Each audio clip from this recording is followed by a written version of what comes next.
नमस्कार। कार्यक्रम अलग धारमा यहाँलाई हामी हार्दिक स्वागत गर्छौँ। आज हामी कर्मचारीको अभावमा स्थानीय तहले काम गर्न नसकेको विषयमा आजको अलग धारलाई केन्द्रित गरेका छौँ। त लागौ आजको प्रस्तुतिमा।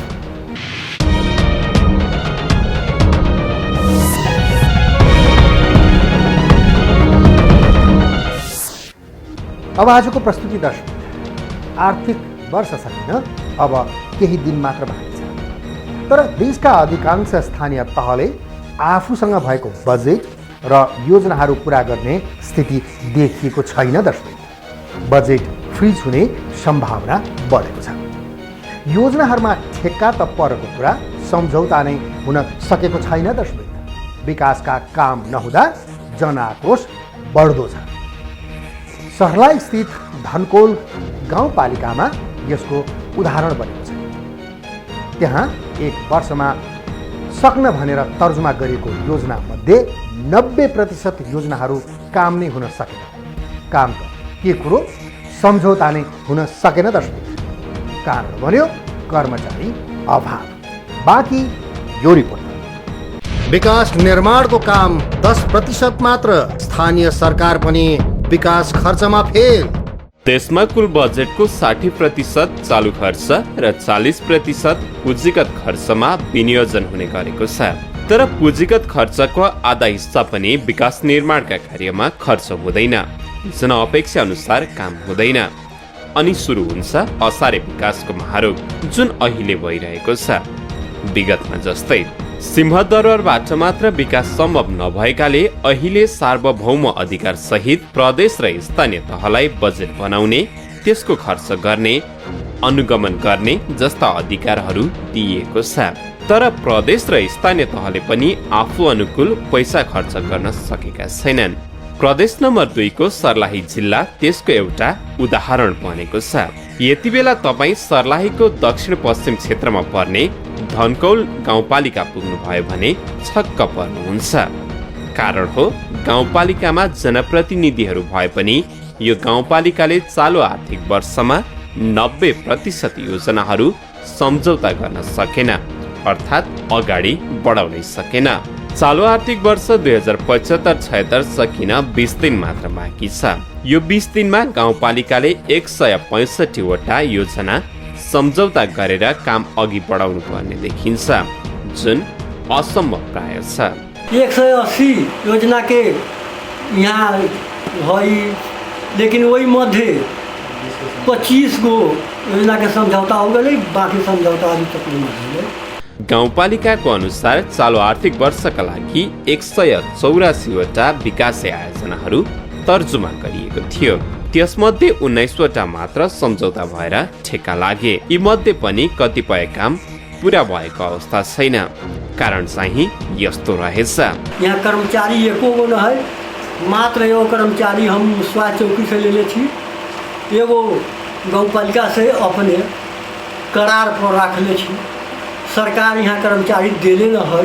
रह गए कि अकाउंटेंट एगो यहाँ काम करे छे, आ उहे अकाउंटेंट पर हथवा काम करे, मात्र एगो अकाउंटेंट एगो मात्र। ओकरा बाद में अधिकृत ला हम करीब 7 दिन काठमांडू बैठली, पत्र दिली केंद्र में, हमरा फलना चाहिए, एकरा गेला पर हमर बजेट चल जाए, लेकिन उहाँ के सरकार माने वाला न रहे। 3 तहमा जनप्रतिनिधि आएसँगै सबै समस्या हल भएर जाने जनअपेक्षा थियो। तर यो गाउँपालिकाको विडम्बना पनि कतिसम्म छ भने एकजना पनि निजामती कर्मचारी छैनन्। स्वास्थ्य विभागका कर्मचारीले प्रशासनिक जिम्मेवारी सम्हाल्नु परेको छ। मेरो दरबन्दी चाहिँ हर्कटवा स्वास्थ्यमा रहेको छ र यहाँ हर्कटवा के अरे धनकौल गाउँपालिकामा कोही पनि प्रशासन कर्मचारी नभएको कारणले गर्दा गाउँपालिकाले मलाई कार्डमा बोलाएको हुनाले म यहाँ प्रशासन हेर्दा हामी प्राविधिकमा चाहिँ यहाँ प्रशासन हेर्नु परेको छ। त्यसमा पनि गाउँपालिकाको अहिलेसम्म पनि कामै भएको छैन। गाउँपालिका प्रमुख प्रशासकीय अधिकृतको पर्खाइमा बसेको छ। केन्द्रले भने जेठ 27 गति नै त्यहाँ प्रमुख प्रशासकीय अधिकृतको रूपमा रञ्जित रायलाई पठाउने निर्णय गरेको थियो। उनै रायलाई ल्याएर साना ठुला योजनाहरू बाँकी रहेको समयमा समाप्त पार्ने गाउँपालिकाले तयारी गरिरहेको छ। म यहाँको करारमा कर्मचारी छु। वडामा कार्यालय सहायक भन्दा मेरो नियुक्ति भएको छ। सब जिम्मेवारीमा चाहिँ यहाँ म हेरिरहेको छु गाउँपालिकामा। अहिले हामीहरूलाई तलब खान पनि अप्ठ्यारो भइरहेछ। म योजना शाखाको त्यो सम्झौताहरूको फाइल तयार गर्छु। डेली मान्छेहरूको फाइल तयार गरेर राखिरहेछु र सम्झौताको चाहिँ कुनै कार्यादेश भइरहेको छैन। उपभोक्ता समितिहरू डेलीको डेली आइरहेछन्, 10 जना 20 जना 50 जना गरेर गाउँपालिकामा हो हल्ला गरिरहेछन्, तर त्यसको केही सुनवाई छैन। चालु आर्थिक वर्षका लागि गाउँपालिकाले 48वटा गाउँपालिका स्तरीय योजना तर्जुमा गरेको छ, जसमा 6,97,40,00,000 बजेट विनियोजन गरिएको गाउँपालिकाले जानकारी दिएको छ। यस्तै उपाध्यक्ष स्तरीय 15वटा योजनामा 76,22,000 रुपियाँ छुट्याइएको छ। वडा स्तरीय योजना अन्तर्गत वडा नम्बर 1 मा 26वटा योजनाका लागि 50,12,000, 2 मा 16वटा योजनाका लागि 56,45,000, वडा नम्बर 3 मा 17वटा योजनाका लागि 50,00,000, वडा नम्बर 4 मा 19वटा योजनाका लागि 52,95,000 रुपियाँ बजेटको रूपमा छुट्याइएको छ। त्यसै गरी वडा नम्बर 5 मा 15वटा योजनाका लागि 50,00,000, वडा नम्बर 6 मा 12वटा योजनाका लागि 51,30,000 र वडा नम्बर 7 मा 16वटा योजनाका लागि 50,55,000 रुपियाँ छुट्याइएको छ। तर काम भएको योजनाको पनि भुक्तानी नपाएको गुनासो पनि बढेको छ। सारा काम गराएर हामी सारा डकुमेन्ट अफिसमा पेश गरिसकेको छु। 10-15 दिनदेखि करिब प्रत्येक दिन धाइरहेछु अफिसमा, तर कुनै पनि सुनवाई भइरहेको छैन हाम्रो अफिस तर्फबाट। अब आफ्नो पुँजी लगाएर पुरा एकदम कर्जा ऋण लिएर काम गरिसकेका छौँ, सम्पन्न गरिसकेका छौँ, प्राविधिक एस्टिमेट समेत जम्मा गरिदिएका छौँ, तर अहिलेसम्म कुनै निकासाको उपाय छैन। यता जिल्लाकै अर्को स्थानीय तह अर्थात् बलरा नगरपालिकाको कथा भने अर्कै छ। आर्थिक वर्ष सकिन लाग्दा नगरपालिकामा ताला लागेको छ। नगरपालिका उपप्रमुख रामसखी देवी सहित 8 जना वडाध्यक्षले बुधबार दिउँसोबाट नगरपालिकामा तालाबन्दी गरेका हुन्। मेयर साहब हमनी के कुछ जानकारी न दै छै, जानबे न करै छी कथी नगरपालिका में होइतै आ न होइतै। हमरा सबके न जानकारी हमरा कुछो देबे न करै छै, तो हम केना जानबै? अथी वार्डो से न जानै छी, वार्डो सबके न कहै छै, हमरो न कहै छै, तो हमनी से जानबै कैसे? तो उपमेयर हुँदाहुँदै उपमेयरले तोक लाग्नुपर्ने चिठी मेयरको घरमा जान्छ, यहाँ कर्मचारी लिएर जान्छ, अनि त्यहाँबाट तोक लागेपछि मात्रै अगाडि बढ्छ। उपमेयर यहाँ अफिसमा प्रतिदिन आइराख्नु भएको छ। उहाँको अध्यक्षता किन नगर्ने, किन उहाँलाई तोक लगाउनलाई अधिकार दिने? न्यायिक समितिको उहाँ संयोजक हुनुहुन्छ। न्यायिक समिति भनेको के हो उहाँलाई अहिलेसम्म केही थाहा छैन, केही सुधार पनि पाएको छैन। यसअघि चैतमा मात्रै नगर प्रमुख, उपप्रमुख र वडाध्यक्षहरूको विवादले 3 महिनासम्म नगरपालिका बन्द भएको थियो। त्यसबेला जिल्लाका सांसद र प्रशासकहरूको पहलमा 8 बुँदे सहमति गरी नगरपालिका खोलिएको थियो। नगरपालिका खोल्न त खोलियो, सिडिओ साहबहरू आएर खोलिदिनु भयो। त्यसपछि मेयर साहब आएसम्म 1 दिन पनि आउनु भएको छैन नगरपालिकामा। अधिकृत वर्ष कहिले कर्मचारी हुँदैन, कर्मचारी बसेपछि अस्तव्यस्त छ। योजना सञ्चालनको लागि हामीहरूलाई शर्त भयो, शर्तमा कि नगर योजना तर वडाको योजना वडाध्यक्षको अध्यक्षतामा गर्ने सहमति भयो। त्यसपछि हामीलाई कार्तिकपछि पेल्दै आजसम्म हामीले उपभोक्ता समिति पनि गठन गऱ्यौँ, केही पेस पनि गऱ्यौँ, त्यो सम्झौता पनि भयो। तर कार्यादेश 1-2 जनाले पाएको भए पनि असार 3 गते आइसकेपछि हामीलाई आज प्रेसर आउँदैछ कि कार्यादेश लिनुहोस् ब्याक मितिमा हामी किन लिने? असार 15 गतेपछि त हाम्रो क्लोजिङ हुन्छ, त्यसपछि त हामी हतियारको चक्करमा जान चाहँदैनौँ, हामी काम गर्नेवाला छैनौँ। किन असाढे विकास भनेको जनताको आँखामा छारो हाल्ने काम हामी गर्दैन, भोलि हामी बस्नेवाला छैनौँ। आन्दोलित वडाध्यक्षहरूले आर्थिक वर्ष सकिन 1 महिना बाँकी हुँदा नगर प्रमुखले वडाको अधिकार समेत खोसेर काम गर्न अवरोध गरिरहेको आरोप लगाएका छन्। विकास निर्माण सुरु नहुनुको मुख्य कारण तपाईको कार्य आदेश समयमा नपाउनु, कार्यविधि अनुसार कार्यहरूको कार्य अगाडि नबढ्नु, प्राविधिकहरू समयमा आएर काम गर्न नसक्नु मुख्य कारणहरू? मेयर साहबले समावेश गरेर नचल्ने, मनमानो गर्ने, त्यो पिसी मेयर साहबले 16% पिसी मागिरहेछ, त्यो कारणले चाहिँ पिसी भने के यो पर्सेन्टेज 16% कमिसन चाहियो मलाई। हामीहरूको पनि अधिकार काटेर सोही आफूमा खुसी सबैको अधिकार आफूमा राखेको हो, त्यही भएर सर अनियमता गरेको, त्यही भएर कागज पनि नपायो, त्यही भएर कागज सञ्चालनमा अब हामीहरूको प्रब्लम आइरहेको छ। हाम्रो नगरपालिकामा नगर अधिकृत अनि नगर प्रमुखको मनमर्जी पाराले काम गरिरहेको कारणले मात्र हामीहरूको योजना सञ्चालन हुन नसकेको। उहाँहरूले जे मन लाग्छ त्यही गर्ने अनि वडा अध्यक्षहरूको या कार्यपालिका कुनै किसिमको बैठक नबसाई निर्णय गर्नको कारणले मात्र हामी। तर नगरपालिकाका प्रमुख गल्ती स्वीकार गर्न तयार छैनन्। उनी नगर प्रमुख र वडाध्यक्षहरूको बुझाइ गलत भएको भनिरहेका छन्। उनीहरूलाई नचाहिने काम गर्न अरू कसैले उक्साएको आरोप उनले लगाएका छन्। सिडिओ साहबसँग मेरो पटक पटक कुरा भयो। म चाहिँ संघीय मन्त्रालयमा पनि गएको छु, प्रदेश सरकारमा पनि लेखेर पठाइसकेको छु। त्यहाँ माथिदेखि तलसम्म मालुम छ। सिडिओ साहब मलाई भन्नुभयो कि मेयर साहब मेरै कार्यालयमा एकचोटि बसेर छलफल गरौँ। मैले सिडिओ साहब म स्थानीय नेपाल सरकार भन्छ कि स्थानीय सरकार, त स्थानीय सरकारको जहाँ कुरा आउँछ म स्थानीय सरकारको प्रमुखको हैसियतले मलाई चाहिँ आफ्नो भन्दा तल स्तरको कार्यालयमा जान मिल्दैन।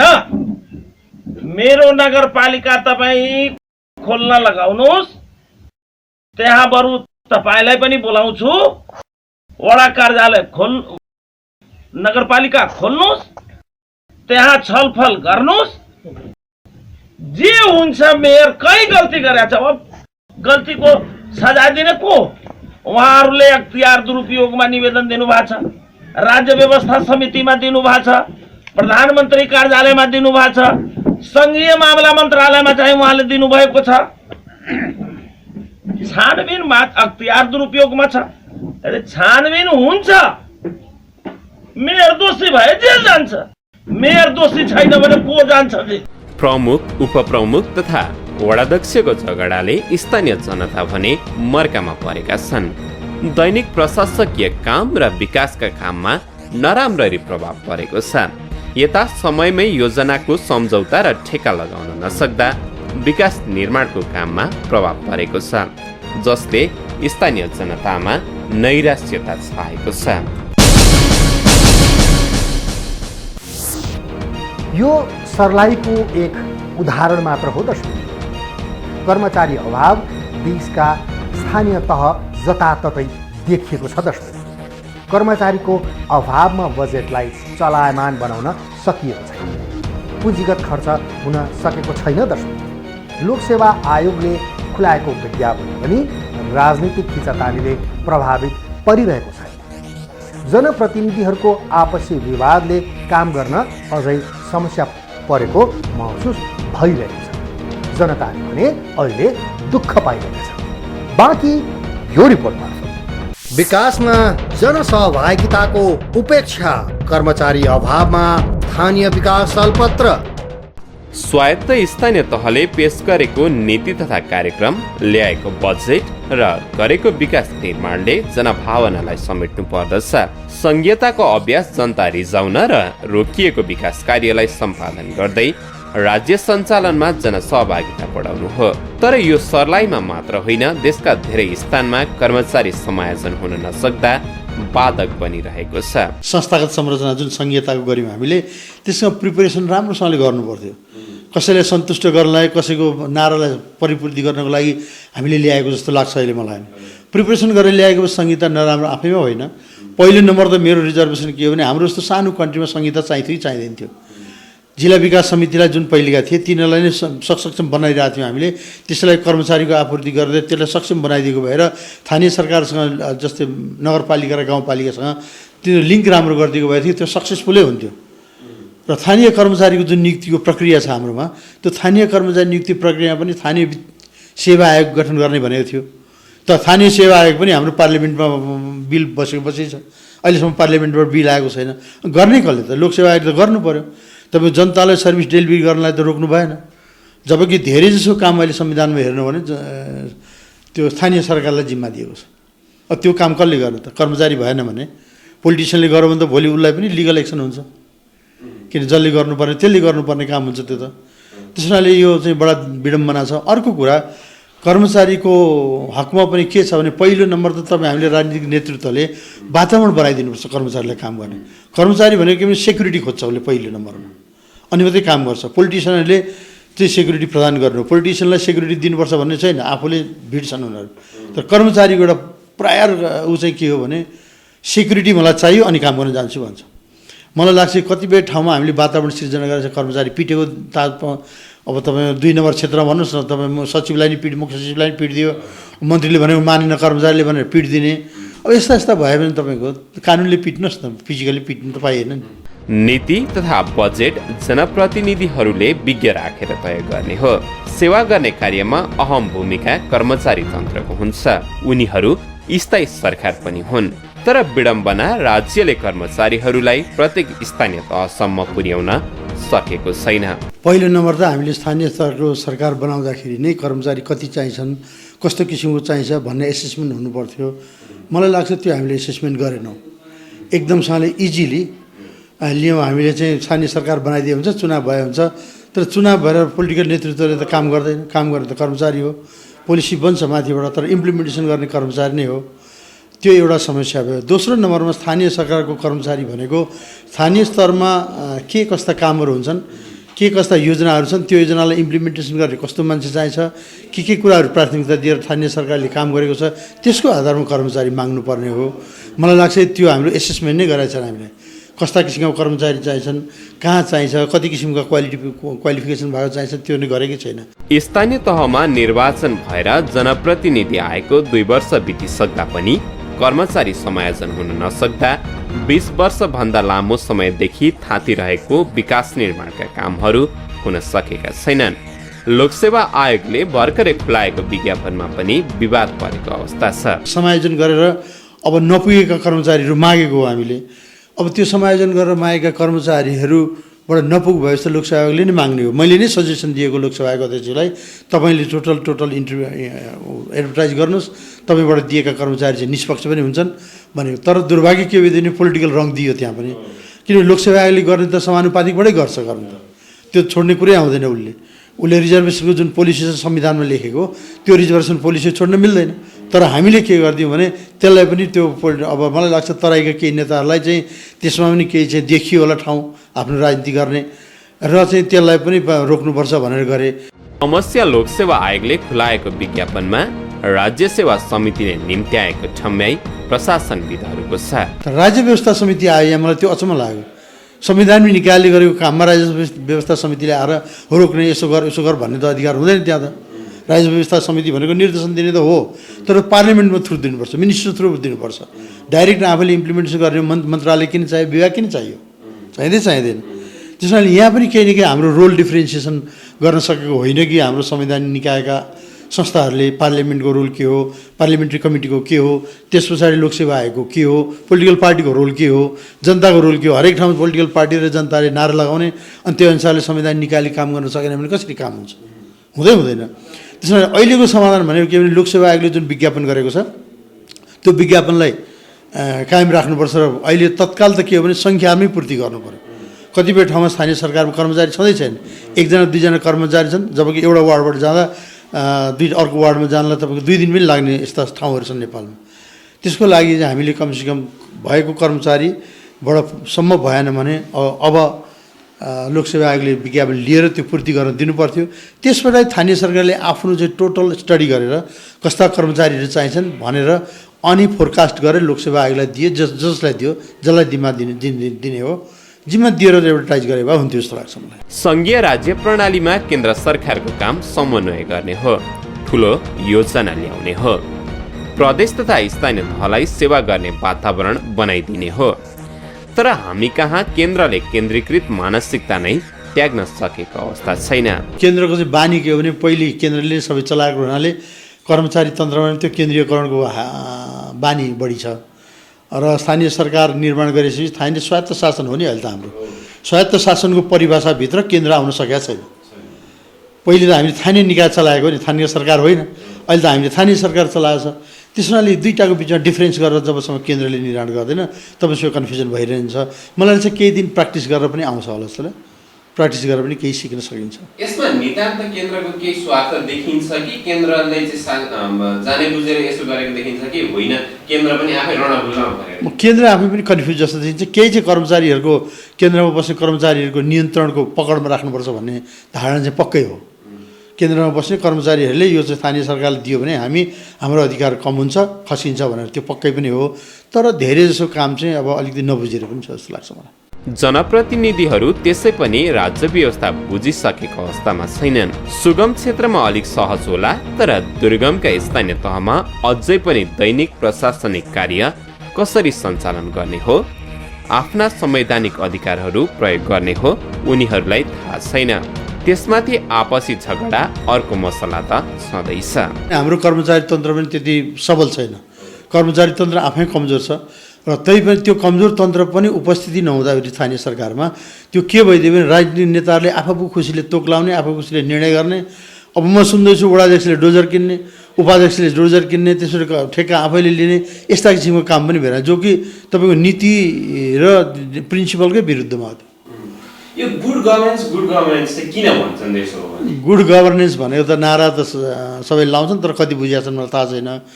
गुड गभर्नेन्स भनेको प्रम्प्टली एक्सन हो। अब जनताले मैले जे काम गरेको छु त्यो देखिने हो र अर्को कुरा जनताको सहभागितामा काम गर्ने हो। अब कानुनी राज्य हो। रुल अफ ल भनेको कानुनमा जे लेखेको छ त्यसको विपरीत हामीले काम गर्न पाइँदैन। त्यो बेसिक प्रिन्सिपल रुल अफ ल भनेको चाहिँ र ती सबैले समावेश गरेर हामीले गर्ने के भने सर्भिस डेलिभरी चाँडोभन्दा चाँडो सेवा प्रवाह गर्ने हो। जनचाहना उच्च छ, नेतृत्व तहबाट भएको कार्य सम्पादन एकदमै थोरै छ। यो अवस्थामा जनतामा निराशा आउनु स्वाभाविक हो। त्यसकारण सङ्घले यति बेला कर्मचारी समायोजनदेखि कर्मचारी परिपूर्ति लगायतका अन्य विषयमा परिणात्मक कार्य गर्ने पर्छ। हो दर्शक, संघीयता आएपछि वर्षौंबाट रोकिएको विकासका कार्यक्रमहरूले गति लिने विश्वास गरिएको थियो, तर त्यसो हुन सक्दैछ। जनताको अपेक्षा अनुसार काम गर्न जनप्रतिनिधिहरूले सकेनन् दर्शक। केन्द्रले केन्द्रीकृत मानसिकता रहिरहँदा तल्लो तहसम्म कर्मचारी समायोजन हुन सकेन। यसले राज्य व्यवस्थामाथि नै प्रश्न उठायो। अत समयमै आवश्यक कर्मचारी लोकसेवाको माध्यमबाट जुटाएर स्वत स्थानीय तहहरूबाट जनअपेक्षा अनुसार काम गराउन जरुरी छ। यो थियो अलग धारको रिपोर्ट, जसलाई हाम्रा सहकर्मी सर्लाहीका सहकर्मी हाम्रा संवाददाता प्रकाश मैनालीको सहयोगमा हाम्रो अलग धार टिमले तयार पारेको हो। यदि अलग धारलाई कुनै नयाँ सूचना, घटना, रोचक तथ्यहरू छन्, सुझाव, सल्लाह र प्रतिक्रियाहरू छन् भने हामीलाई दिन सक्नुहुन्छ, जसको कार्यालयको हाम्रो टेलिफोन नम्बर 4006536 कार्यालय समयमा बिदाको दिन बाहेक यहाँहरूले सम्पर्क गर्न सक्नुहुन्छ। यदि मोबाइलमा सोझै सम्पर्क गर्न चाहनुहुन्छ भने हाम्रो मोबाइल नम्बर हो 9802002006। यदि यहाँहरूले इमेल गर्न चाहनुहुन्छ भने हाम्रो अलग धारको इमेल एड्रेस हो alagdhar@gmail.com। यदि यहाँहरूले फेसबुक र ट्विटर मार्फत हामीलाई फलो र लगअन गरेर यहाँहरूले हामीलाई हेर्न सक्नुहुन्छ हाम्रो अलग धार कार्यक्रमलाई। हस्त आजको अलग धारको प्रस्तुति यति नै। अलग धारको सम्पूर्ण बिदा दिनुहोस्। नमस्कार।